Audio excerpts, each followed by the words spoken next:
Vendredi matin. Écoutez, on est ici pour parler de charte des valeurs. Nous préférions parler de charte de la laïcité, tout comme les Jeannettes d'ailleurs. On croit que c'est beaucoup plus à propos. Cela dit, il y aura une interpellation tout à l'heure du ministre de la Justice. Et je veux vous rappeler que le gouvernement s'est fait élire en promettant plus de transparence. Eh bien, ce matin, c'est un exercice de transparence qu'on lui propose, justement, puisqu'on se rend compte qu'à certains égards, bien, on en manque de transparence.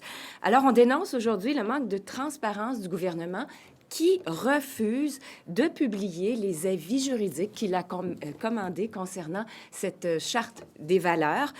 Pourtant, on le sait, le ministre de la Justice répète souvent et très souvent à qui veut l'entendre qu'il a les meilleurs juristes disponibles au Québec, qu'il a une très grande confiance en eux. On l'a d'ailleurs vu lorsque nous lui avons posé des questions sur ces entreprises qui nous ont floués. Nous demandons d'être remboursés, de prendre tout de suite des mesures d'urgence, des mises en demeure, des saisies avant jugement. Et le ministre de la Justice a répondu à plusieurs reprises au chef de la deuxième opposition, vous ne faites pas confiance en nos juristes. Alors, c'est le moment, Monsieur le ministre de la Justice, de nous démontrer que vous avez réellement confiance à vos juristes de l'État et de nous montrer qu'est-ce qu'il y a dans ces avis juridiques que vous avez commandés et qu'ils ont rédigés pour vous.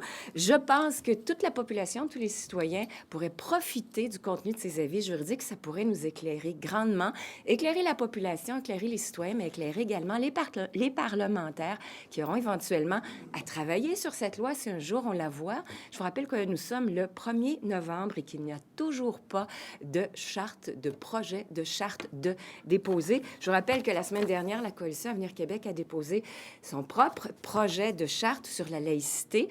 Et d'ailleurs, le 26 août dernier, nous avons exposé toutes les grandes lignes de ce projet de loi. Nous avons tendu la main au ministre Drainville pour commencer à travailler, pour en avoir une charte, et toujours rien, aucun mot de sa part, aucun appel, quoi que ce soit. Alors, ce que nous disons, c'est il est temps que vous nous démontriez, ministre de la Justice, que vous avez confiance en vos juristes. Nous voulons voir ce qu'il y a dans ces avis juridiques. Et la question, c'est qu'est-ce que le gouvernement a à cacher? Pourquoi ne nous fait-il pas part de ce qu'on retrouve là-dedans? Je pense que tous les travaux parlementaires pourraient être éclairés de ces avis juridiques. Mais je vous parlais du manque de transparence. Alors, on n'a pas les avis. Manque de transparence également lorsqu'il y a eu la publication de cette consultation de 26 000 courriels et appels téléphoniques reçus au bureau du ministre Drainville.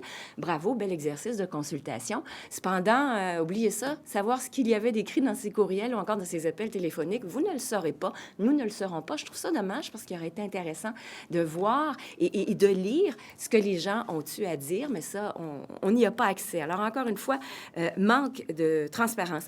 J'aimerais revenir sur le fait que la Coalition Avenir Québec, dans son projet de charte de la laïcité, énonce des principes qui sont fondamentaux, des principes que nous voulons voir appliqués, tout comme d'ailleurs le gouvernement, donc des raisons de plus pour se mettre à travailler, le caractère inaliénable du droit à l'égalité entre les hommes et les femmes, l'affirmation du principe de la laïcité, de la neutralité de l'État, le respect et la promotion de la culture matérielle du Québec, incluant des éléments patrimoniaux, historiques, religieux, et naturellement que le Québec, rappelons-le, est une terre d'accueil qui est ouverte. Donc, je vous rappelle que nous sommes prêts à travailler avec le gouvernement, mais il devrait y avoir des amendements et de la collaboration. Pour le moment, il n'y a rien. Donc, on attend toujours cette loi. Cela dit, je vous rappelle également que nous attendons cette loi, vous tous également, qu'on ne sait toujours pas ce qu'elle contiendra et qu'il semble que la position du ministre Drainville se durcit.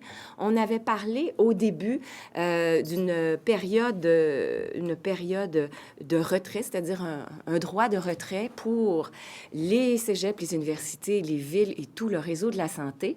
Semble-t-il qu'il n'y en aura pas, que ce sera un droit de transition. Donc, c'est une position qui se durcirait. Je vous mets tout ça au conditionnel parce qu'on ne sait toujours pas ce qu'il y aurait dans la loi. Pour nous, c'est trop radical, ça va trop loin, ce sera difficilement applicable et nous voulons d'une charte applicable. Alors, je vous rappelle que notre position, elle est plus rationnelle, elle est plus équilibrée et elle peut être applicable compte tenu du fait que nous souhaitons l'interdiction du port de signes religieux pour les personnes en autorité. Et dans notre projet de loi, nous les spécifions clairement, ces personnes en position d'autorité, qui sont, comme nous l'enseignait le rapport de la commission Bouchard-Taylor, les juges, les procureurs de la couronne, les gardiens de prison, les agents de la paix, les policiers, qui d'ailleurs portent déjà tous des uniformes. Et nous ajoutons à cela les enseignants du réseau du secteur public, du primaire et du secondaire. C'est extrêmement important puisqu'ils sont avec des enfants qui sont captifs et qui sont très influençables. Donc, le professeur doit avoir cette image de neutralité. Alors, cela dit, on attend pour travailler et d'un autre côté, il ne faut pas oublier qu'il y a la plaventrice du Parti libéral du Québec, de Philippe Couillard, qui est très minimaliste en ce qui concerne la charte et qui refuse surtout d'adresser la question du port des signes religieux.